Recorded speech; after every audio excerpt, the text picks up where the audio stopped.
Renato Massaferri, seja bem-vindo novamente ao Seeking Growth Podcast. Opa, Axel, como é que vai, meu amigo?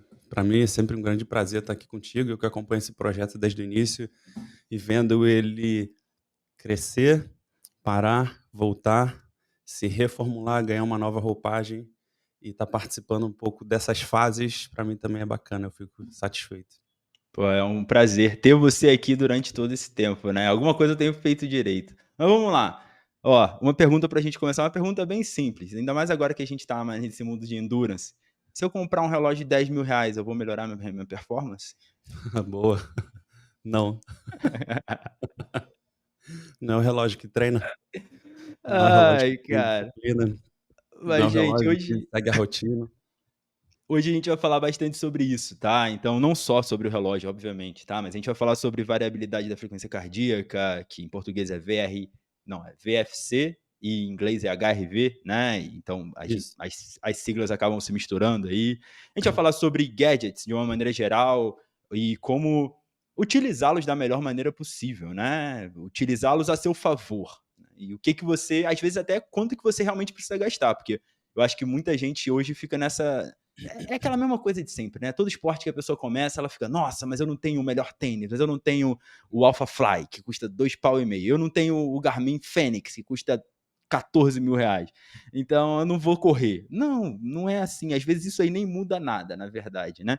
Então, Renato, começa, cara, eu te explicando pra gente o que é essa variabilidade da frequência cardíaca, que eu acho que para quem já tá nesse mundo vai tá mais familiarizado com a sigla, mas quem não tá, vai entender do que a gente está falando depois da explicação. Olha, essa é uma explicação que ela vai me pedir um pouco mais de tempo. Não é tão simples, ainda que o termo ele te leve a interpretar o fenômeno de uma certa maneira, não é tão simples quanto parece. E o pessoal que já usa alguns dispositivos, alguns gadgets, algumas tecnologias que trazem isso como informação de monitoramento, já estão familiarizados com o termo, mas na sua esmagadora maioria das vezes elas não sabem o que tem por trás. O que é realmente aquilo? Que sinal é esse? Como é que ele é obtido, como é que ele é construído e o que de fato ele retrata ali, naqueles números, né? Bom, Uhum. então, primeiro ponto é que a variabilidade da frequência cardíaca, ela é diferente da variação da frequência cardíaca. Ué, mas não é a mesma coisa? Parece, mas o conceito de variabilidade, o que tem por trás da variabilidade da frequência cardíaca é o seguinte: imagina que a gente tem agora, sentado aqui, ao longo da nossa conversa, o nosso coração ele vai ficar ali numa média, vamos supor que de 60 a 80 batimentos por minuto, que é como o nosso coração se comporta no repouso. Certo? Então imagina que se eu pegar durante um minuto e pegar tantos batimentos em um minuto, eu vou fazer a conta com 60 batimentos por minuto, que fica mais fácil da gente entender. Você concorda comigo que nesses 60 segundos que tem um minuto, eu vou ter 60 batimentos? Uhum. Tudo certo, né? Agora, porque eu tenho uma média de 60 batimentos em um minuto, só que esses batimentos não necessariamente eles acontecem na cadência de um segundo. O nosso coração, ele não é um metrônomo. O nosso coração ele não se comporta assim de forma cadenciada certinha. Então cada batimento ele vai ter um intervalo de tempo em milissegundos de um para o outro diferente. Então existe uma variabilidade entre esses batimentos, entre cada batimento, que imagina que esse gesto que eu estou fazendo aqui, né, e para quem está só ouvindo, eu estou fazendo, dando uma dimensão de tamanho aqui, para cada batimento a gente tem um comprimento de tempo ali, de intervalo diferente dentro desses 60 segundos. E existem formas de você medir e interpretar essa microvariação de batimento para batimento, tá? E essas maneiras de extrair esse número daí e interpretar de diferentes maneiras que se chama variabilidade da frequência cardíaca. Basicamente é isso. Tá? E a gente interpreta isso matematicamente no domínio do tempo, com algumas métricas específicas, no domínio da frequência com outras métricas específicas. E variação da frequência cardíaca seria como, por exemplo, eh, a minha frequência cardíaca sobe ou desce num tempo. Seria ali o quanto de tempo que eu fico em cada zona, por exemplo. Eu estou em repouso, começo a me exercitar, ela subiu, subiu mais ainda, e aí passou da zona 2 para a zona 3, para a zona 4, mais intenso, e depois ela diminuiu de novo. Então eu tive um comportamento de variação da frequência cardíaca no tempo, que não tem a ver com variabilidade. E aí esse é o primeiro conceito que eu queria, assim, deixar muito claro, porque isso faz total diferença no entendimento do fenômeno, né, da métrica. Não, acho muito importante. Agora, o que que isso nos diz, né? O que que essa métrica, trazendo num aspecto mais prático, nos passa sobre o que está acontecendo com o nosso corpo?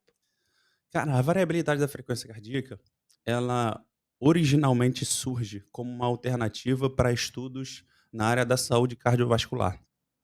Então, o nosso coração, ele é controlado principalmente pelo ramo do sistema nervoso autônomo. Ou seja, a gente não precisa ficar pensando como a gente vai, quantas vezes a gente vai bater, se a gente vai bater o coração ou não. Então tem uma parte toda do nosso corpo que é automatizada. A gente não se preocupa e esse ramo, essa parte desse gerenciamento do sistema nervoso é pelo sistema nervoso autônomo. Então a gente tem ali, para o coração, a gente tem, no sistema nervoso autônomo, a gente tem 2 braços, né, 2 formas de modular o comportamento do coração. O ramo simpático e o ramo parasimpático. O que que isso quer dizer? O ramo simpático, ele é responsável por acelerar o coração, aumentar a frequência cardíaca, a força de contração, para mandar mais sangue para o corpo à medida que essa necessidade aumenta. Então, quando a gente aumenta a demanda de esforço físico, de trabalho físico, de exercício, o que que acontece? A demanda dos tecidos, principalmente musculares, que são os que mais consomem energia durante o exercício, elas precisam de mais nutrientes chegando ali em tempo real e levando metabólitos, levando substrato metabólico para que uma reação de produção de energia imediata aconteça e removendo o resíduo dessa reação à medida que essa produção vai sendo renovada.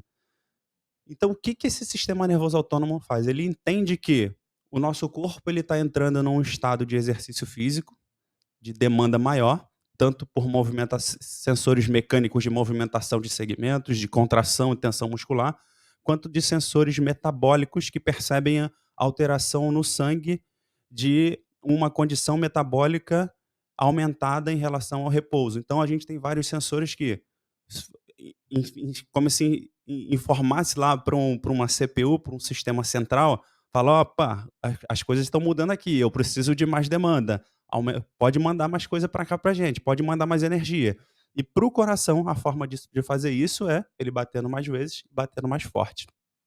Eu falei do sistema nervoso parasimpático. Então é uma forma de a gente pensa no parasimpático como um ramo que ele é estimulador, tá? Ele é acelerador.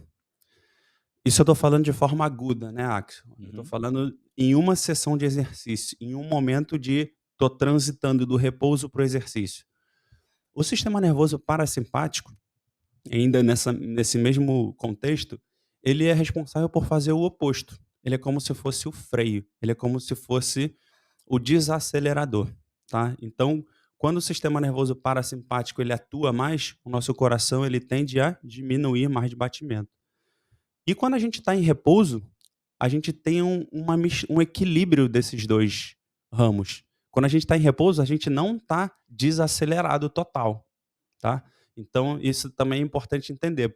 Quando a gente tira todo e tem estudo que faz isso, né, estudo com bloqueio de ramos, estudo com bloqueio de tanto do sistema nervoso simpático quanto parasimpático no coração, e quando a gente tira essas influências, o coração ele vai ficar ali em torno de uns 100 batimentos por minuto, tá? Sem estar sem nenhuma influência de controle sobre ele.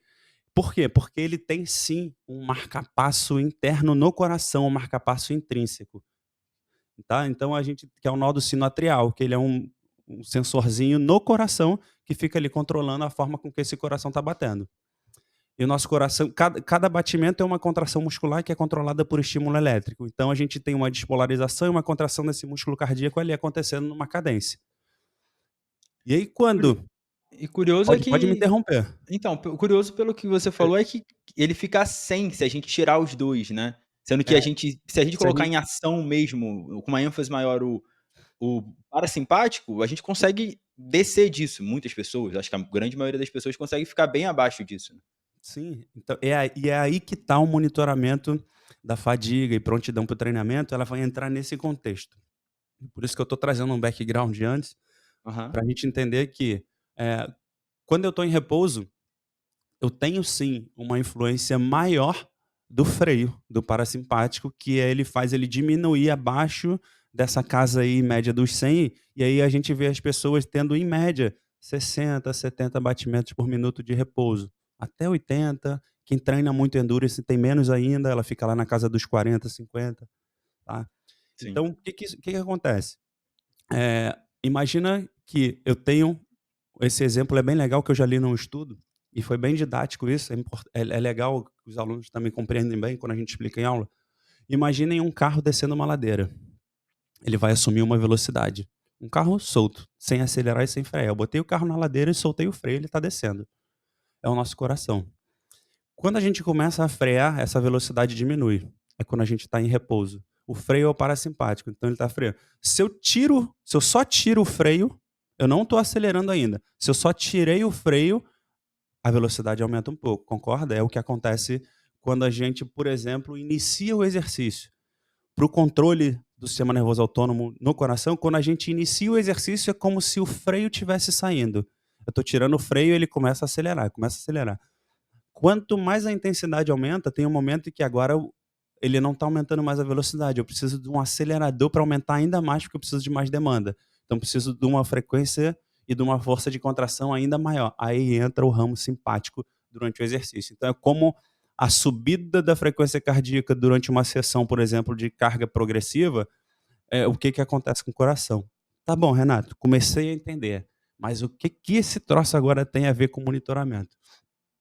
Agora, a gente percebe que quando a gente está em repouso, ou seja, de forma crônica, não olhando para uma sessão isolada, agora olhando para o teu comportamento do dia a dia em repouso, eh, as ciências cardiovasculares, então os estudos clínicos, eles começam a mostrar para a gente que o indivíduo que tem alguma doença crônica de base, e doenças crônicas geralmente são doenças de baixa inflamação, inflamação constante, ou seja, tem uma alteração ali de base instalada naquele indivíduo, principalmente quem tem doença cardiovascular, alguma doença cardiometabólica, né, de maneira geral, instaurada.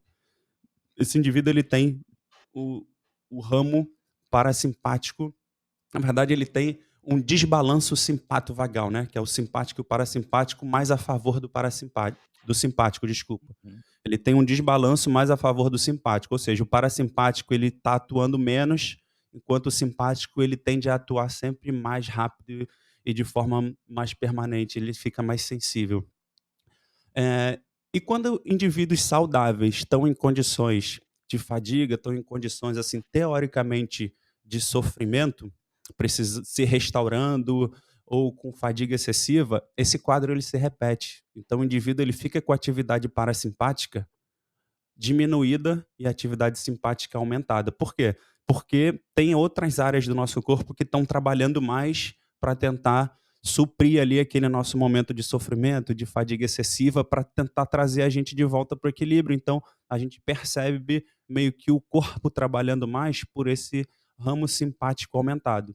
Então, quando a gente começa a acompanhar no dia a dia, todo dia, de manhã, quando um camarada acorda e a gente faz uma medida dessa, a gente percebe que quando ele está completamente restaurado, sem sinais de fadiga, com sono equilibrado e com todos os outros fatores de saúde regulados, a gente tem um balanço simpático-vagal mais a favor do parasimpático. Então, uma atividade parasimpática bem aumentada e uma atividade simpática ali que não aparece.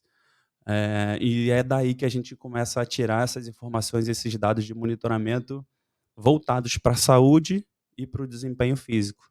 E ela é muito sensível, tanto com essas questões de fadiga acumulada, quanto de questões de carga de treinamento, quanto de sono. Uhum. Então, ela traz ali uma forma de quantificar, de transformar aquilo que a gente até percebe, né, de certa forma, só que traduzido em números. E para a gente acompanhar isso ao longo do tempo fica interessante. E tem um número específico, né, uma quantidade ideal ou é algo individual de cada um? Os relógios, né, que hoje medem isso enquanto você está dormindo, geralmente, são realmente fidedignos? Não são, na sua maioria? Um ou outro especificamente? Olha, a gente tem, algumas gerações de evolução, né, desses equipamentos que começaram a medir. Então eu sou da época que quando eu media eu usava essa técnica em laboratório, em algumas pesquisas que a gente fazia, justamente para ver efeito do exercício físico na melhora da condição clínica de algumas populações especiais. Por exemplo, a gente pegava o hipertenso e submetia ele a sessões de exercícios repetidas e ao longo do tempo a gente via que essa pressão de repouso melhorava e a gente tentava entender o que estava regulando aquilo. Então a gente usava, na verdade, o método padrão ouro é o ECG, o eletrocardiograma, que eu estou medindo ali com eletrodos de forma, mais precisa a frequência cardíaca. Só que começaram a surgir dispositivos que medem a frequência cardíaca também. E a gente vem com toda uma geração de relógios que começaram a monitorar a frequência cardíaca, e o Polar saiu na frente disso. Ele ficou como um grande conhecido de relógio, né, para medir, monitorar a frequência cardíaca em repouso. Aí veio aquela onda toda de monitoramento das zonas de treino e tudo mais. Então, e ele usa, eh, e nas primeiras gerações os relógios, eles tinham um sensor à parte para cada função praticamente que eles tinham, né. Então a gente tinha ali a cinta, né, que na verdade é um eletrodo que ela fica encostada no nosso corpo numa região onde consegue pegar os batimentos cardíacos, que é aqui na região do peitoral. E para que a gente conseguisse ter esse sinal de frequência cardíaca processado e calculado para ter os dados de variabilidade, a gente precisava medir, registrar esse sinal, bota para gravar, registra esse sinal, exporta esse sinal, joga para dentro de um software. Dentro de um outro software, a gente precisava analisar, processar lá, fazer o janelamento, escolher a melhor janela de sinal que estava mais adequada para análise, pegar essas variáveis e tabular em outro canto e ficar fazendo isso para acompanhar o que estava acontecendo. O que começou a acontecer ao longo do tempo? Eu lembro também nas primeiras gerações de Polar, não nas primeiras, mas sei lá, vamos botar 20 anos para trás, a gente tinha o GPS, para eu usar o GPS eu tinha que botar no braço o GPS, não sei se você é dessa época, que Não. eu tinha um Polar que, para eu pegar a cadência de passada, eu tinha um sensor que eu botava no pé, pra eu ter o GPS, eu tinha um sensor que eu botava no braço, e pra eu ter a frequência cardíaca, eu tinha um sensor que eu botava no peito. Então o cara saía correndo já cheio de coisa só para o Polar. E aí o que começou a acontecer ao longo do tempo? A tecnologia evoluiu e os sensores começaram a vir todos para dentro do relógio. Então o GPS veio para dentro do relógio, ficou mais simplesinho, menor.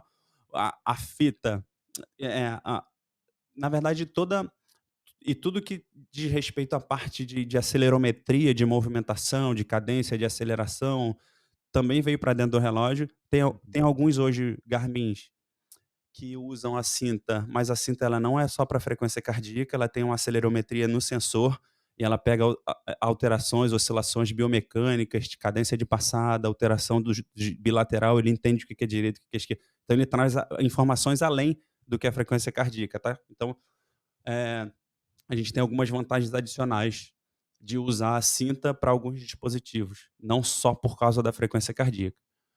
Então a gente começou a vir tudo para dentro do relógio. E aí hoje você consegue ter praticamente tudo só usando um relógio no punho e tá tudo bem. Ah, Renato, e em relação à precisão? O que é mais preciso? Qual é o mais preciso para mudar? Quem traz melhor esse sinal? No início, a precisão desses sensores, que eles são sensores de luz, né? Então, quando a gente olha aqui, a gente tem uma luzinha que fica sendo emitida, por acaso ela parou agora, mas toda hora ela faz, a gente tem uma luzinha que fica sendo emitida, e o reflexo dessa luz, ele capta o reflexo dessa luz, pela luz ele consegue perceber ali a variação de fluxo sanguíneo naquela região e ele vai quantificando a frequência cardíaca, que é uma forma parecida do que um sensor de aplicativo, do que um aplicativo faz com a câmera e daqui a pouco a gente explica ele. Só que os primeiros sensores eles não eram tão precisos, então eles davam ali a frequência cardíaca, mas com um nível com uma margem de erro. Ao longo do tempo, esses sensores, de luz, eles começaram a melhorar a precisão e aí começaram a trazer dados cada vez mais precisos. eu por um tempo eu fiquei acompanhando a literatura nisso, então eu lembro que na época do Apple Watch 6 eles deram uma melhorada boa, a precisão do sinal, e todos os demais eles investiram nisso e vêm melhorando isso, mas ainda assim ele não é tão preciso comparado com o eletrodo, com a cinta. Mas assim, na boa, Axel, na prática, cara, pra gente da vida real, que agora eu tô me colocando do lado de treinador, do lado de praticante, isso não faz diferença. A gente vai ter, porque o que importa é eu ter os dados de monitoramento ao longo do tempo. Eu não preciso ter uma precisão tão minuciosa, porque eu não estou trabalhando com pesquisa, eu não preciso daquele nível de precisão tão específico. Então, no dia a dia, hoje, com a evolução de todos esses dispositivos, a tecnologia, hoje tranquilamente a gente consegue confiar para tomar decisão, que é o que importa, né? Para eu olhar para aquele dado e tomar uma decisão coerente de treinamento físico, onde eu vou recomendar, onde eu vou fazer alguma recomendação, alguma ação de treinamento físico a partir desses dados, eu hoje tranquilamente eu consigo fazer com a maioria dos relógios. Agora, dos relógios, vamos dizer assim, das marcas tradicionais, Tá. das principais marcas. Tem alguns que são bem ainda muito, cara, quando for muito baratinho, chinês e tudo, aí a gente tem que ter um pouco de cautela, mas das grandes marcas que estão no mercado já há muito tempo, vem investindo na evolução de todas as gerações dos equipamentos, na tecnologia do sensor, a gente hoje em dia, cara, falando aqui na Apple Watch, Polar, Garmin, a gente tranquilamente consegue confiar nesses sensores. Aquela Coros também parece ser boa, A né, tá Corus, a também Corus parece também cresceu muito, evoluiu muito nessa linha. é. E tem um número específico, Renato, que a gente tá procurando? Tipo, de Pô, acordou, não, sei lá, quanto não mais tem. melhor. Não existe um número específico, por quê? Se você começar a usar essa função, você vai perceber que ele vai te pedir pelo menos de 3 a 7 dias, dependendo da marca, dependendo do algoritmo ali, ele vai te pedir alguns dias para ele entender o que que é o seu comportamento natural, para a partir de então ele quantificar aquilo e depois ele começar a recomendar alguma coisa a partir do seu comportamento individual. E não existe valor. Alguns estudos até trazem alguns valores normativos. O valor normativo é eu dizer o que que é um normal mais ou menos para cada população, para cada faixa etária. Mas só que como o próprio nome já diz, cara, a variabilidade da frequência cardíaca ela varia muito entre as pessoas. Então fica difícil a gente analisar um dado sem ter um histórico da pessoa antes. Então a principal referência, valor de referência é o próprio indivíduo um tempo antes. É um mínimo de dado histórico dele mesmo para a gente entender o que que é um comportamento natural dele, porque vai existir uma oscilação de dia para dia mesmo, mas o que está na ordem de oscilação natural e o que está na ordem de oscilação não natural, não normal, que a gente precisa ficar atento ao detalhe para tomar decisão. Boa. E uma dúvida agora, né, porque, por exemplo, teve uma época que eu usei o Whoop e fiquei usando o Polar, né. O Whoop, eu acho que a grande vantagem do Whoop é a facilidade que eles apresentam os dados, né, acho que eles ganham nisso, a popularidade dos caras tá nisso, porque não tem nem lógica, você tem que usar um bagulho no seu braço que não tem visor de relógio, não tem horário, então você vai ter que usar outra coisa no seu braço se você quer alguma coisa com É. horário, né, então, tipo, pensando no dia a dia é pior, né, você vai ter que ter mais coisa. Pensando em alguém que: "Ah, não, eu gosto de usar relógio normal", vamos botar assim, sem ser relógio, assim, né, dessas marcas. Beleza, né, aí até Uhum. tem um caso a ser feito, que a pessoa vai botar um relógio de ponteiro no braço e tal, enfim. Mas no geral, para quem pratica atividade física no dia a dia, a maioria das pessoas procura um relógio já, procura usar alguma coisa no braço que dê também a hora, né, e tenha um visor e a pessoa possa acompanhar. Mas o que que eu via no Up, né, e eu vejo também no Polar, o Polar eu continuo usando justamente por isso, né, por causa da corrida e tal. Eu vejo uma discrepância muito grande entre a variabilidade da frequência cardíaca, tipo, quando o meu tá bom, vamos botar minha média, né, a minha média foi no dia que estava bom. E a minha média sempre foi nunca foi alta, assim, nunca foi acima de 60, nem nada assim. Minha média fica ali em 50, né, quando eu tô muito bem era 54, 55, mais ou menos Uhum. assim. Eh, a variabilidade da frequência cardíaca estava boa e eu comecei a me atentar só pra isso no final, Mas, por exemplo, o score deles de recuperação ou o score de prontidão estava ruim.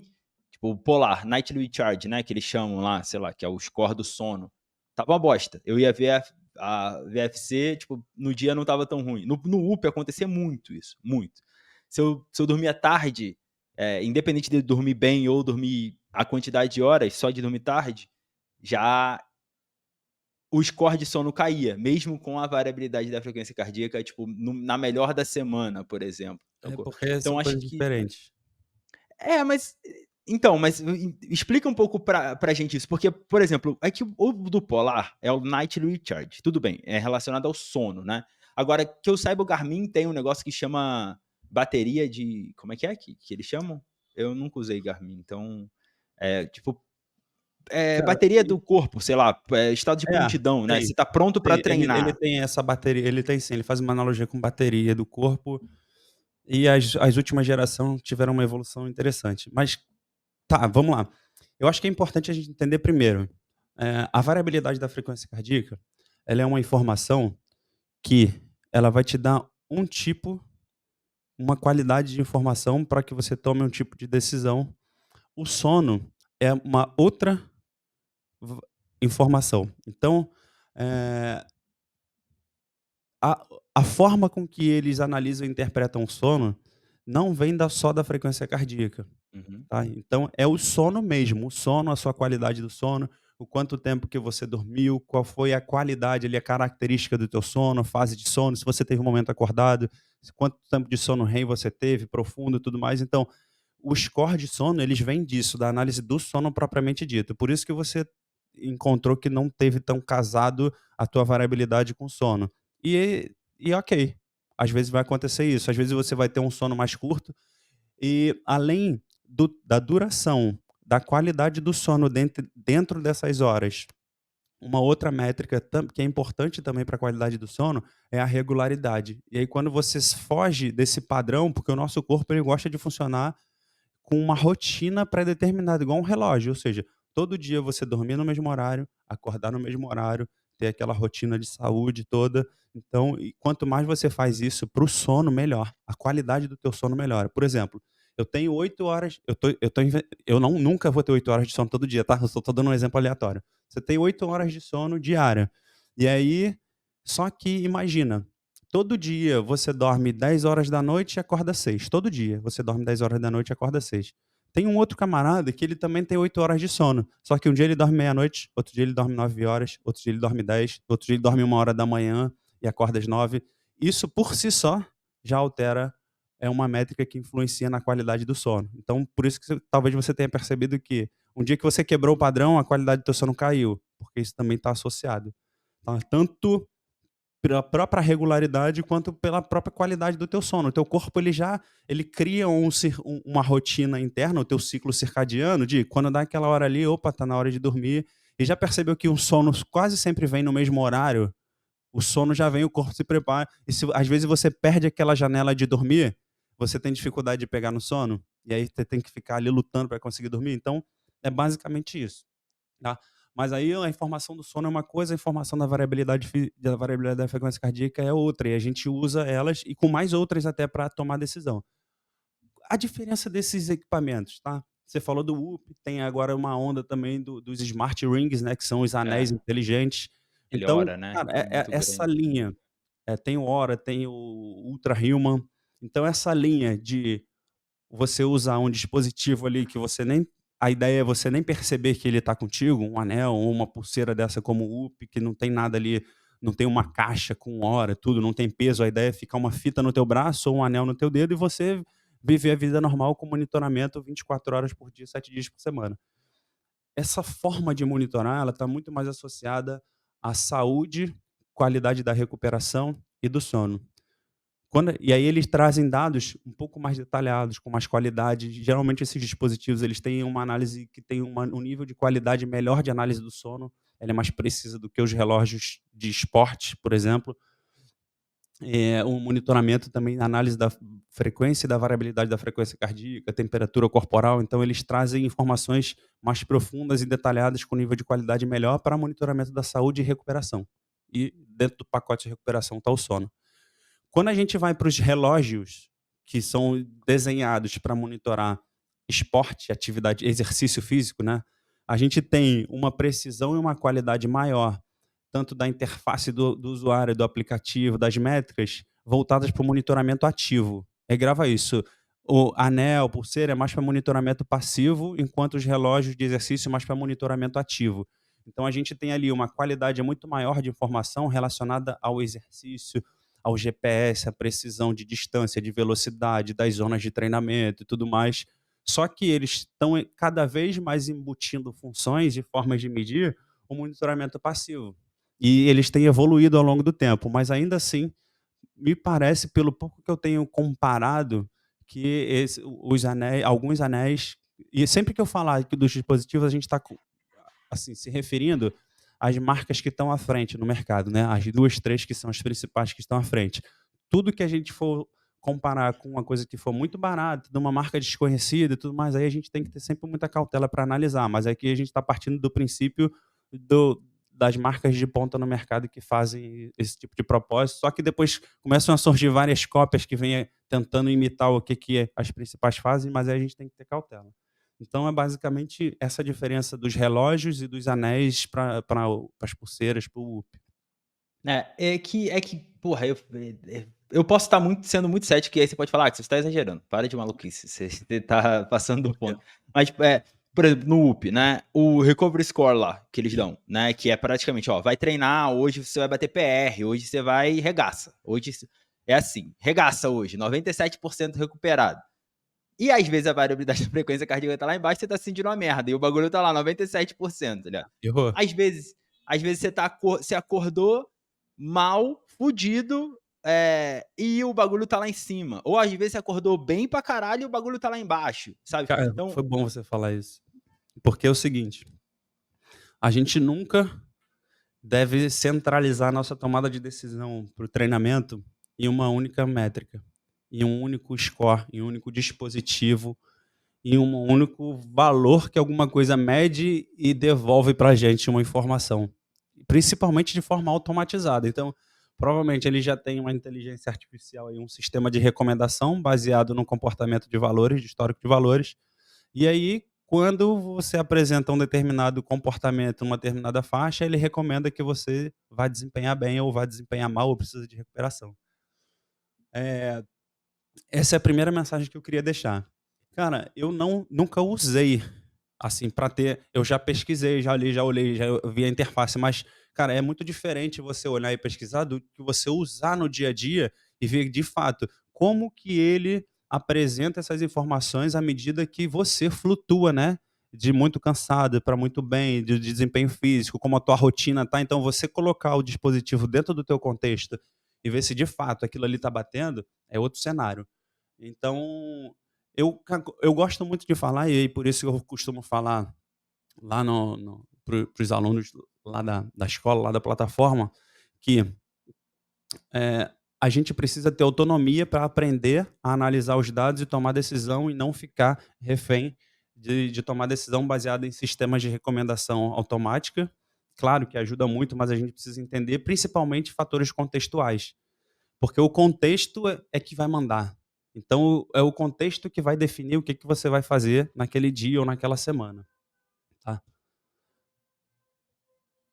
eu acho que isso tem que ser muito levado em consideração e a gente tem que tomar muito cuidado, sabe, porque eu já me vi sendo influenciado pelo Whoop nessa época que eu usei. Eu tirei porque eu não comprei uma pulseira, eu não sabia que você precisava comprar outra pulseira se você molha toda hora. E como eu dou aula, treino e tal, não sei o quê, tomo 3 banhos no dia. Eu comprei uma pulseira que é meio de pano, o bagulho tá fedendo pra caralho, eu falei: "Ah, não vou gastar dinheiro com a pulseira, tá ligado? Foda-se, deixa essa merda aí, não vou usar essa bosta não". É, Então se você for comprar o Up, compra a porra da pulseira que é a prova d'água, tá? Porque senão você também vai cair no mesmo problema que eu caí. Mas cara enquanto eu usava, cara, já teve dia que eu acordei e falei assim: "Ah, acho que tô bem", abri o Up, lá no chão a recuperação, eu falava: "Nossa, mas cara, eu será?", tenho uma história, sabe? eu tenho um amigo que é fisiologista, e ele ajuda alguns atletas de endurance como fisiologista mesmo, ajudando no monitoramento dos dados, recomendando ali ajustes na rotina de treinamento. E teve uma atleta que ele recomendou para ela não olhar mais de manhã quando acorda. não olha mais. Do jeito que você se sentir, você vai treinar. Então, aí ele falou: "Eu só quero que você me responda uma única pergunta de manhã, baseado nela, eu vou te ajudar no que você vai tomar de decisão e você vai treinar". E você mede, mas não olha para o resultado, e você tem que pensar só no how fresh are you, ou seja, o quanto que eu estou recuperado. O quanto que eu acordei, o quanto que eu estou recuperado. É baseado nisso que a tua decisão de treinamento vai agir. Sabe por quê? Ninguém melhor do que você mesmo para falar sobre como você está se sentindo. Então, se você começar a precisar de um dispositivo para te falar isso, porque você não consegue interpretar ainda, eu acho que a gente precisa começar a aprender a olhar um pouco mais para dentro e interpretar nossos próprios sinais. Eu adoro tecnologia, adoro esses dispositivos, adoro trabalhar com monitoramento de treino desses dados de prontidão e recuperação, mas nada vai superar a tua própria interpretação e avaliação do quanto que o exercício está intenso, não está intenso, do quanto que você se restaurou, do quanto que você acordou pronto para o desempenho, de quanto que você tem de dor muscular e como é que você fecha isso tudo dentro da tua cabeça para pensar na recomendação de treinamento. Ninguém consegue fazer isso melhor do que você mesmo, a partir do momento que você vai sendo educado para interpretar esses sinais. O indivíduo normal, a gente está conversando aqui, eu estou considerando que somos dois professores, né, dois treinadores conversando, e quando eu chamo de indivíduo normal seria o praticante, o não professor. Ele não tem ainda autonomia, assim, maturidade ou experiência, muitas vezes, para interpretar todos esses sinais. Então a gente, como professor de educação física, ou seja, a gente tem também o papel de ensinar o indivíduo a interpretar esses sinais, porque isso de fato também é educar fisicamente. Eu estou ensinando como ele interpreta sinal para saber o que, que ele toma de decisão, e ele precisa ter um mínimo de autonomia de ação, de autonomia para a prática de exercício físico. Então, dentro do nosso escopo como papel de profissional, a gente precisa também começar a ensinar isso. E não só ensinar se ele vai fazer com a barra aqui, com o braço mais aberto, até onde o joelho vai. Eu preciso dar informações que vão além disso, que dão mais autonomia, porque isso daí hoje a gente abre no YouTube e vê um vídeo lá, tá lá a técnica. Eu não preciso de agora, como é que eu interpreto o contexto de forma mais inteligente? Usar uma coisa que vai além de um processo automatizado, né, de um É, conhecimento só puramente técnico. a gente vai voltar nisso, né, a gente vai voltar nisso que eu acho que é bem importante e, porra, eu dando aula no box de CrossFit, como eu tô sempre lá agora, né, que eu tô com o papel de head coach, eu que faço programação, então tem que estar sempre olhando e observando e acompanhando, e toda semana tem uns 5, 6 que eu tenho que parar e falar: "Ô, tira o pé". "Ah, É não, não sei o isso. quê". Tira o Esse é o pé, não papel. não tem discussão, tira o pé. Tira o pé, acabou, acabou, diminui a carga, é assim, fica de boa, tá tranquilo, tem dias e dias, não é porque você não tá levantando hoje que você não levanta mais. Calma, porra, É, calma. perfeito. Agora, vamos entrar nesse ponto. Agora, mais uma coisa só, Renato, em relação a essa questão do, entre aspas, né, no controle de carga mais assim, mais simples, né, que eu acho que muita gente deve usar, principalmente no mundo do endurance. O Polar, ele tem um dado aqui que ele fica mostrando se você está produtivo, se você está em sobrecarga. Não sei se você já Tá, viu. Esse aqui, ó. tá. O Garmin também tem. Não apareceu não, mas eu entendo também. Eu sei É, qual é. aqui, ó, agora foi. E tá aqui, né? Só que o que eu percebi? Como eles pegam muito mal. E aí é coisa da minha cabeça, tá? Não sei se é isso mesmo, tá, gente? Eu só tô conjecturando aqui. Eu imagino que seja muito baseado na frequência cardíaca e quanto tempo você fica com a frequência cardíaca mais alta ou mais baixa. Essa questão da carga de treino que eles trazem aqui. É. E, por exemplo, quando eu treino crossfit pra caralho, faço treino de força pra caralho, ele aparece que eu tô destreinado, tá ligado? Agora, se eu dou 3, 4 corridinha, ele já vai pra produtivo e pra sobrecarga. Então, eu acho que também tem que tomar É, muito cuidado com isso, né, Renato? Pra galera que total. não tem um acompanhamento com treinador, assim. É porque a Polar, ela tem, por mais que eles vendam que você pode realizar vários esportes, você percebe que quando você corre, parece que você tem ali uma interpretação maior de carga de treinamento. Então, principalmente atividades que você tem como base para o controle da carga, para a quantificação da carga, a variação da frequência cardíaca. Ou seja, se eu passo muito tempo numa zona de frequência cardíaca maior, ele vai fazer uma leitura que eu estou tendo uma carga de treinamento maior. Se você fizer um treinamento de força com cargas altíssimas que estão gerando um estresse físico grande, mas que você não tem grandes variações de frequência cardíaca, ele vai entender que é pelo único olhar que ele tem para enxergar a carga que a carga foi de treinamento foi baixa. Então, assim, eh, esse sistema de recomendação, ele é baseado na quantificação da carga de exercício, aí tem que ver como é que ele está calculando. O Garmin, ele leva em consideração a frequência cardíaca, o Polar eu também imagino, então ele vê a relação tempo em cada zona de frequência cardíaca e ele vai chegar num valor, num score, que vai te dar ali uma carga da sessão.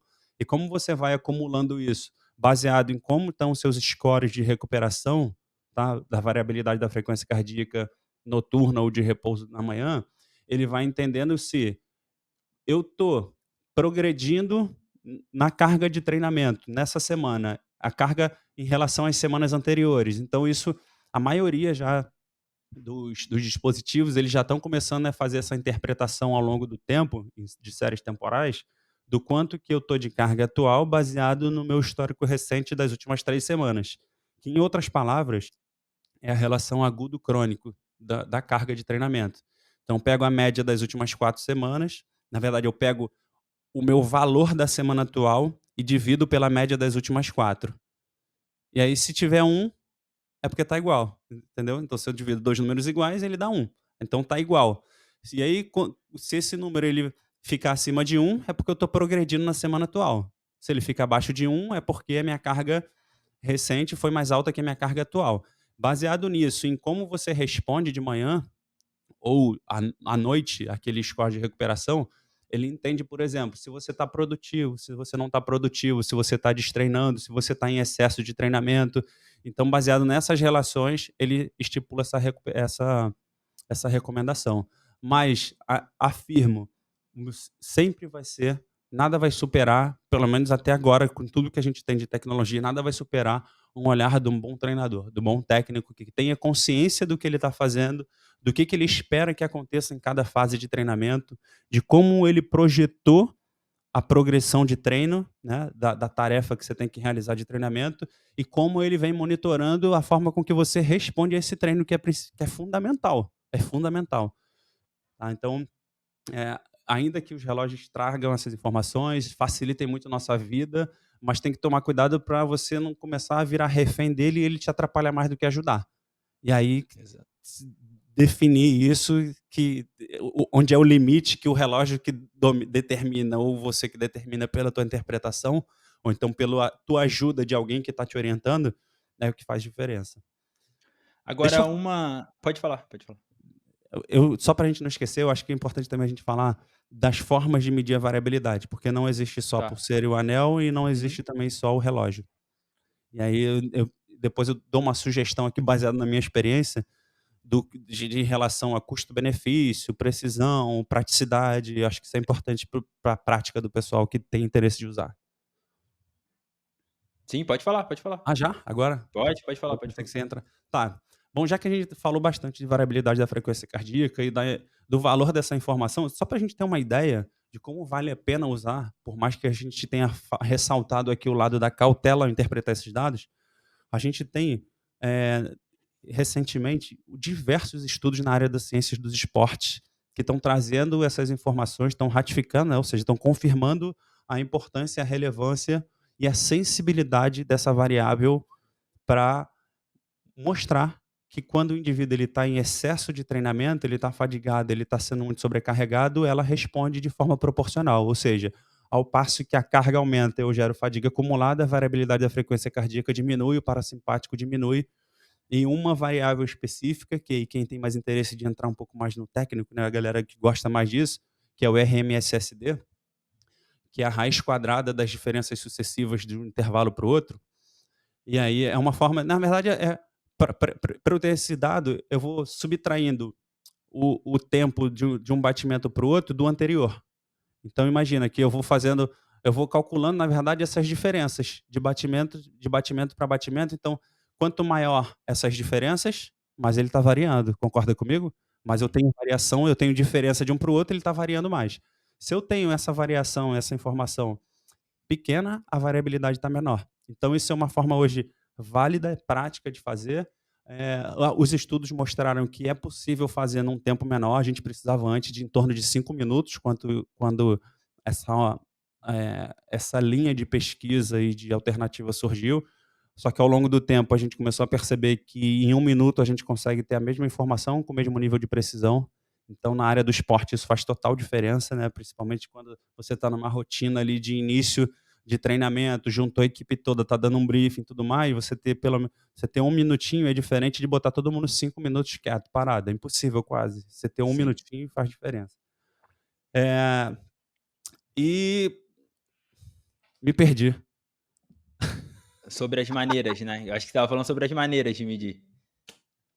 E aí você tem ali a variável, tem o RMSSD, que ela vai dar essa informação para quem gosta de ser mais técnico. Cara, pouquíssimos dispositivos eles olham para outros. O RMSSD é no domínio do tempo, né? Que eu trabalho com comportamento no eixo do tempo, ao longo do tempo. Sim. Tem outras formas de medir que outros aplicativos trazem, mas basicamente no domínio do tempo é mais preciso a gente trabalhar com elas. Então, tomar cuidado para quando os dispositivos apresentam também no domínio da frequência, que geralmente eles trazem o LF ou HF, ou um dividido pela razão um do outro, a gente precisa olhar com um pouco mais de cautela para esse dado. É mais importante a gente olhar para aquele. E, cara, tá bom, Renato, no dia a dia, o que que é mais barato? Eu quero começar a usar. Eu estava falando que os estudos têm mostrado a importância, e de fato funciona, cara. E é muito legal a gente tomar decisão com base nisso, principalmente se você está monitorando alguém. Então você tem noção exata de que se você está conseguindo gerar o efeito ali fisiológico, o efeito de adaptação naquele indivíduo com aquele pacote de carga que você está oferecendo para ele, né? Para aquela execução de treinamento que você está oferecendo. Porque é uma forma de você individualizar o monitoramento das respostas. Eu posso pegar nós dois aqui, por exemplo. Nós somos ativos, a gente treina há muito tempo, mas eu posso responder de forma diferente de você ao mesmo programa, à mesma rotina de treinamento. E o treinador ter essa informação é fundamental, porque ele sabe se ele pode ir um pouco mais além, com quem tolera melhor a carga, com quem é mais resistente à carga, ou se ele precisa tirar um pouco o pé, ou se, por acaso, em alguma fase, aquele indivíduo ele tolerava mais carga, de repente ele diminuiu a tolerância dele à carga por algum fator alheio ao treinamento, que acontece na vida do camarada que está influenciando para ele na capacidade de tolerar carga e estresse de treino, que essas variáveis mostram para a gente a variabilidade da frequência cardíaca e o monitoramento de outras variáveis subjetivas. Daí a gente tem alternativas de dispositivos, a gente só falou aqui de relógio, de comprar alguma coisa, né? Comprar Uhum. um troço, um dispositivo para usar. A gente tem hoje a possibilidade de monitorar só comprando a faixa, tá? Eu não preciso ter um relógio, eu não preciso ter um anel, porque tudo isso é caro, né? Que a gente falou aqui até agora. Tudo isso é Sim. caro. Então, hoje você tem como, num valor acessível, comprar só a cinta. Tem alguns dispositivos que vendem só a cinta. E você conseguir sincronizar isso com um aplicativo de celular. E aí, todo dia que você acorda, você vai lá e faz a rotina de mensuração, de medida, usando a cinta. Aí você bota a cinta, o aplicativo vai identificar lá. E o aplicativo, já para dar uma recomendação para o pessoal que tem interesse, e aqui, excluindo qualquer conflito de interesse, eu não tenho parceria com marca nenhuma, com dispositivo nenhum, não ganho nada para falar isso. Eu estou falando basicamente na minha experiência pessoal. Aqui é o Renato que está dando opinião, é só o Renato que está dando pitaco. Então tem o Elite HRV, que ele traz também uma informação bacana. Eu gosto da interface dele, mas você precisa ter a cinta. Tá? Uhum. Então, você vai botar a cinta, pum, acordou de manhã, botou a cinta, pegou o aplicativo, vai lá, pum, start, mediu o tempo de 1 a 5 minutos, você configura. Geralmente eu sugiro usar 1 porque já é suficiente. Pum. E aí, todo dia fazendo isso. Todo dia fazendo isso. Mas tem que comprar o sensor. Beleza, tem um outro aplicativo que também te possibilita ter a mesma informação, só que sem comprar nada, que é o HRV for Training, que é HRV mesmo, 4, né, de for, em inglês, for Uhum. Training. Então, esse aplicativo, ele é pago, mas você só paga uma vez. Eu não lembro quanto é que tá, se estava na casa dos R$ 50, mas é muito mais barato do que uma cinta, que é muito mais barato do que um relógio, que um anel, do que Sim. uma pulseira. E você tem ali as informações de monitoramento e você vai fazer no dia a dia, botando só o dedo aqui na câmera E aí o que que é legal, como é que ele pega essa informação? Ele acende o flash, então ele ilumina o seu dedo e a câmera, ela vai pegando a variação de cor da artéria do dedo, que tem variação de cor, porque a gente tem artéria no dedo, né, a artéria digital, então pelas poucas variações, aí entra a computação visual, né, as poucas Uhum. variações de cor, para mais vermelho e mais branco, ele consegue pegar direitinho ali o batimento cardíaco, e você está medindo ali pela câmera, tum, tum, tum, 1 minutinho, assim, ele tem as recomendações lá, sem apertar muito, sem deixar muito frouxo, controla a respiração, 1 minuto, medir, de manhã. Eu usei isso por 1 ano. É bom. Batia direitinho, tem uma boa precisão. O background de desenvolvimento, de qualidade dos cálculos, do processamento desse aplicativo em particular, eu confio muito, porque é feito por um camarada que é da área da ciência. Tá, então, é um indivíduo que ele estuda muito, ele é da área ele é da ciência, então é acadêmico, tem várias publicações inclusive, ele tem uma análise de dados robusta, então eu gosto muito e confio muito nesse aplicativo. Então, o Elite HRV você precisa da cinta, HRV for Training você precisa só do aplicativo e da câmera do celular. Eu não lembro agora quais os smartphones eles são compatíveis, mas aí você procura lá no site deles ou Exato. no Google ou no ChatGPT. E e vai usar. Esse, relação custo-benefício, melhor para mim, na minha experiência, foi essa. Por quê? Porque eu fiz um investimento muito barato e comecei a ter acesso a uma informação importante. Do ponto de vista prático, Renato, o que que é mais prático? O que é mais fácil? O valor para mim não é problema. Você compra um relógio e dorme com ele todo dia. Porque você não vai se preocupar em ter que, de forma ativa, medir. Sim. Porque você todo dia, você acostuma, mas é chato, tem hora que você esquece. Aí acordei já pensando em outra coisa e esqueci de medir. E aí se você esquece de medir e vai tomar café e começa a tua rotina, já poluiu o É, sinal, esquece, perdeu aquele dia. E aí o lado chato da medida é o ritual, porque você precisa medir todo dia, logo que acorda, sem ter um ambiente barulhento, estressante, com a bexiga vazia, sem ter tomado nenhuma bebida cafeinada e de preferência sentado, tá? Porque deitado dá uma coisa que a gente chama de saturação vagal, que é o parasimpático atuando muito, e aí não traz uma mexe. informação tão precisa de flutuação, né, ao longo do tempo. E em pé também ele mexe um pouco. Então todo dia sentado parece que é a melhor posição com essas recomendações. Mas agora, aí você precisa ter essa disciplina de ir lá e fazer isso ativamente todo dia. Quando você está com um negócio que está no teu corpo ali automaticamente monitorando tudo, você tira essa preocupação e ele está medindo todo dia. A diferença é que eh, alguns relógios eles trazem o sinal noturno, né, eles medem a noite inteira, o que ele entende que é o sono, da hora que você dormiu até a hora que você acordou, ele pega esse sinal da noite inteira. Esse sensor de manhã você vai pegar 1 minutinho ali só e vai ter essa informação. Eu tô começando a testar se tá batendo, porque eu tenho os 2, né, Encontro. então eu tô Aham. começando a usar, só que o que que tá acontecendo, eu tô esquecendo direto de fazer o que eu tenho que ir lá É e o medir de dedo, né. manhã, porque eu É eu foda. desabituei a fazer isso, porque o relógio faz, então, mas eu ainda assim eu vou insistir nisso para ver se de fato tá variando muito e muda muita coisa. Eu pegar só 1 minutinho de manhã ou ter o da noite, né.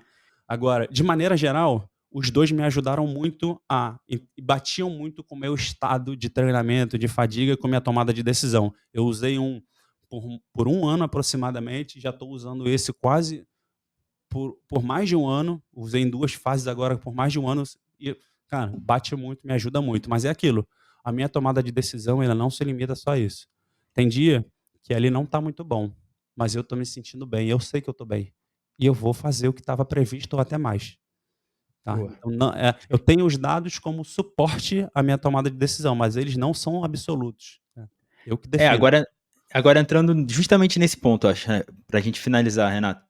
O que que eu faço com isso, né? Porque, porra, aí entra aquela linha tênue entre disciplina e fazer o que tá na planilha e, Boa. puta, se eu perder esse treino da planilha, fudeu a minha maratona, minha meia maratona, meus 5 quilômetros, minha prova de minha competição de crossfit, seja lá o que for, né? Se eu não fizer o que tá na planilha hoje, fudeu, eu não vou conseguir alcançar o que eu quero e eu não ter esqueci o outro ponto de comparação, mas eu acho que deu pra entender, né. Eu vou seguir sempre o que os dados de monitoramento estão falando, eu sigo a minha planilha, né, o que que eu faço? Então, primeiro, tem alguns estudos que já compararam isso, tá. no CrossFit, no triatlon, na parte de esporte de endurance também, e até para treinamento de força. Alguns estudos já compararam isso. O que, que a gente faz? Segue o previsto, basicamente é isso. Segue o previsto, ou eu faço, ou baseado num sistema de mensuração de variabilidade da frequência cardíaca diária, inclusive eles já tinham ali um fluxo de tomada de decisão.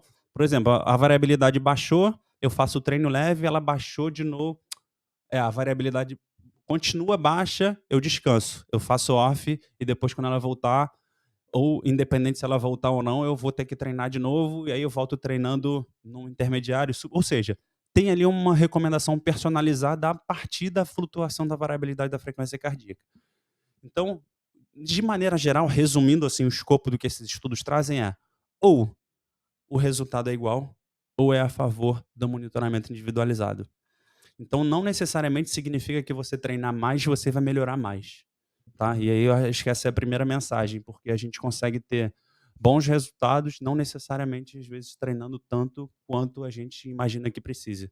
E Uhum. aí, inclusive, tem um estudo de CrossFit que mostra que, eu não lembro exatamente quantas semanas, mas que ele tomava decisão baseada na variabilidade de repouso e que os indivíduos treinavam por X semanas e no final eles fizeram a comparação que os indivíduos melhoraram de forma igual em tudo, só que quem tomou decisão baseada no monitoramento da variabilidade da frequência cardíaca treinou em torno de 30 ou 40% menos dias intensos.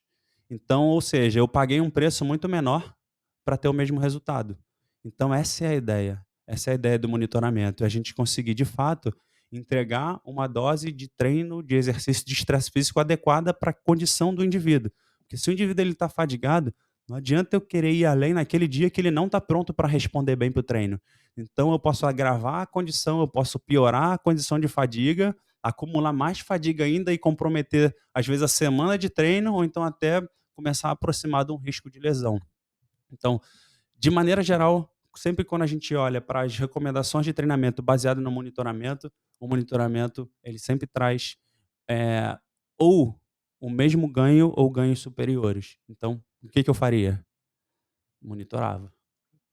Eu acho que é, porra, fundamental, porque acho que a gente tem que aproveitar a tecnologia avançando, né, a melhora no controle de carga, no monitoramento, tudo que a gente tem com o avanço tecnológico e com o avanço até do nosso próprio conhecimento, né, porque isso também é É, independente, por exemplo, se não tivesse esse estudo, a gente não tinha como ter certeza disso. Então, o avanço do conhecimento também tem que ser, tem que ser levado em consideração. E, porra, tirar aquela ideia de que, não, pra eu melhorar aquela velha eu ideia de no tenho que pain no fazer o gain. que está Não, previsto, não, independente se eu estou cansado. é, Não, não é, cara, é, não é tipo, isso. é. Não é Agora, que você tá sendo frouxo nem nada, né. Se você fizer todo dia isso, né, se todo dia você matar o treino, todo dia você falar: "Ah não, hoje eu tô cansado", durante um mês, porra, aí você não tá falando o que a gente tá falando, né, você não tá fazendo o que exato, a gente tá falando. exato. Então, é Agora, se nesse ponto você que eu ia for entrar. se você for realmente, né, aprendendo a entender o seu corpo e, porra, determinar mais ou menos ali o seu estado de prontidão para o treino, do momento não, no momento que você acorda, cara, vai ter dia que é melhor você tirar o pé Tirar o mesmo. pé. Até porque as adaptações elas acontecem na recuperação. Se a recuperação não foi tão adequada, eu não estou construindo, né. Então Exato. sempre que eu estou num processo ainda de restauração e construção internamente, fisiológica e até estrutural de uma condição física melhor, eu vou interrompo esse processo e bato de novo, eu vou ter uma evolução muito mais lenta e vou ficar decepcionado, porque eu estou treinando tanto, mas eu não estou evoluindo. O que está acontecendo? Na verdade, só faltou um arranjo melhor ali do equilíbrio de demanda-capacidade, né, e de recuperação. E aí você tocou num ponto importante, porque eu acho que a gente primeiro precisa ter alinhado o seguinte: quem está treinando para desenvolver, eu estou partindo do princípio aqui que a gente está conversando sobre pessoas que estão com toda a parte de saúde ajustadas ou pelo menos tentando equilibrar tudo. Não faz sentido aqui o indivíduo que ele tem uma série de lacunas ainda que são os pilares básicos para o desempenho físico, e ele está tentando monitorar e tentando botar a responsabilidade na conta de um dispositivo ou de uma métrica, quando ele nem dorme bem, ele dorme. O sono está bagunçado. Então, primeiro, o sono está bagunçado, a rotina alimentar está bagunçada, o cara está consumindo álcool pra caramba que influencia demais na capacidade de recuperação. Então, uma coisa que eu tinha me prometido quando eu fizesse 40 anos era que eu ia parar de beber. Então, eu vou fazer 41 semana que vem. Eh, eu raramente agora eu consumo bebida alcoólica e consegui, com uma rotina de treinamento mais disciplinada, com mais volume, mais caprichada agora, eu consegui perder aí na casa de quase 10 quilos, tirei o álcool, melhorei minha alimentação, então tudo muda, né, tudo melhora. Então, assim, eu estou partindo do princípio que o indivíduo, ele está se alimentando bem, ele não está ele está se comportando de acordo com aquilo que ele quer atingir, né. Porque se o básico está todo bagunçado, aí não adianta, cara, porque você precisa primeiro cuidar de outras coisas, para depois partir para o desempenho. É, fechou. Eu acho que é isso. Eu acho que é. E assim, Axel, a gente A falou gente muito chegou. de variabilidade da frequência cardíaca, e isso é um dos dados, né, cara, porque Sim. eu consigo ter informações do ponto de vista de recuperação com questionários simples. Às vezes o cara não quer medir, não dá para medir, acha complexo, por algum motivo. Eu gosto de usar os 2 em conjunto, né, mas a gente tem como fazer esse monitoramento por 5 perguntas que o indivíduo responde todo dia de manhã. Eu tenho informação ali, por exemplo, de como ele está, do nível, qual é o seu nível de fadiga geral, de dor muscular, de estresse, de humor e de sono. Então, você moni e o teu nível de recuperação geral, como é que você está se sentindo recuperado? Se você pô, só essas perguntas? Que besta, né? É, que besta, que simples, mas que bom que a gente tem um questionário simples, que tem sido estudado ao longo de décadas e que tem trago informações válidas para as ciências dos esportes e decisões, grandes decisões de treinamento vêm sendo tomadas a partir dessas perguntas simples. O Barcelona, por exemplo, utiliza um de 4 perguntas, que é fadiga geral, dor muscular, estresse e sono. Então, baseado na flutuação desses valores, com a variabilidade da frequência cardíaca e com aquilo que eu espero para aquela semana de treinamento, tá tudo alinhado? Ou eu preciso manipular aqui? Aí a gente É, consegue ter. nem tudo precisa ser muito complicado para ser melhor, Não né. é Eu para acho que ser. a gente entra nessa falácia também muitas vezes, né. É a mesma A coisa do treino, sofisticação né. tá no simples, Porra, né, cara? você vê por exemplo, né, sei lá, o que que chama mais atenção nas redes sociais? Não é ninguém fazendo o básico, a não ser que a pessoa esteja fazendo o básico extremamente bem, com alguma carga absurda, que aí alguma coisa chama atenção. Mas um supino tradicional, né, não chama atenção. Agora, Exato. bota um supino na bola com um dumbbell de peso diferente de cada lado, com um elástico no meio dos braços, aí, meu irmão, nossa, que isso? A A gente tá sofisticação mudando tá um no pouco. simples, tá na A gente repetição do simples. exato, exato, É aí exato, que tá. Que é o exato. simples que é chato de fazer todo dia, mas que vence quem consegue ficar repetindo. Que é muito E mais rede social é difícil, né. entretenimento, né, cara, a gente tem que É, ter cuidado na hora de analisar isso. Cara, rede social, Instagram, TikTok, tudo isso é entretenimento, isso não é informação.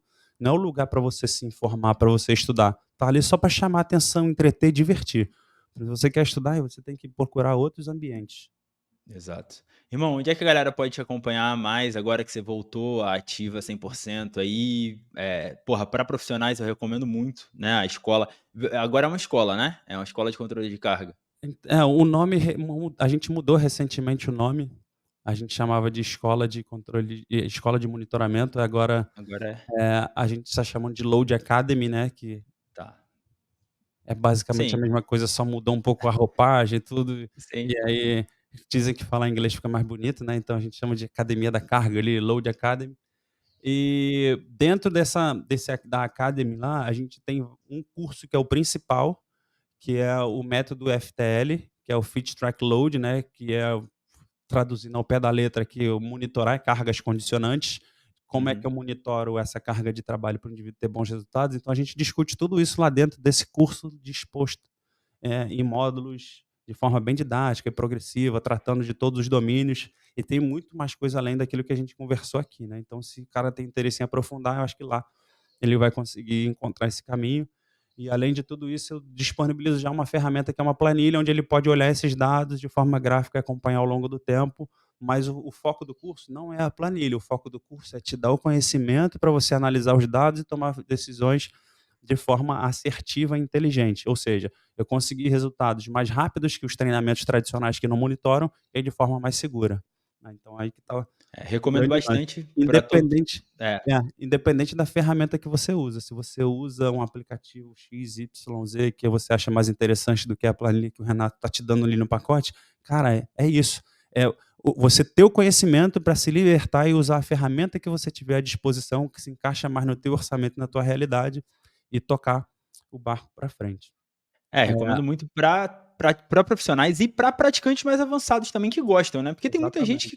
cara, porra, o cara que corre 10 anos, sinceramente, ele entende Ele muito mais sobre acompanha. a programação da corrida dele, se ele estuda, se ele corre atrás, do que eu que tô começando a estudar essa área agora e sou um profissional da área, vamos botar assim, Perfeito. né. Então, porra, eu não Eu tenho tenho esses caô alguns não, né. alunos eu tenho alguns É, alunos que são atletas de longo prazo, inclusive que se interessam, que procuram, e sim, cabe, porque imagina um atleta ele começar a ter um nível de consciência em relação ao treinamento, o que acontece com o corpo dele, com o processo de treinamento e evolução, muito mais claro. Ele sim. vai se ajudar a desenvolver melhor e ele vai ajudar muito mais o treinador que cuida da programação dele a tomar decisões mais assertivas, porque ele já conhece, ele sabe o que, que o treinador vai fazer com cada dado, com cada métrica, né? Exato, exato. Então, o Instagram do Renato tá aqui embaixo, e aí todas as informações vocês conseguem É. lá, @Renato Massaferri, né, não @Renato tem Massaferri, sempre foi, é, ainda não tem permanece muito o mesmo. mistério. Tem muito mistério. Mas, irmão, muito obrigado pela disponibilidade mais uma vez.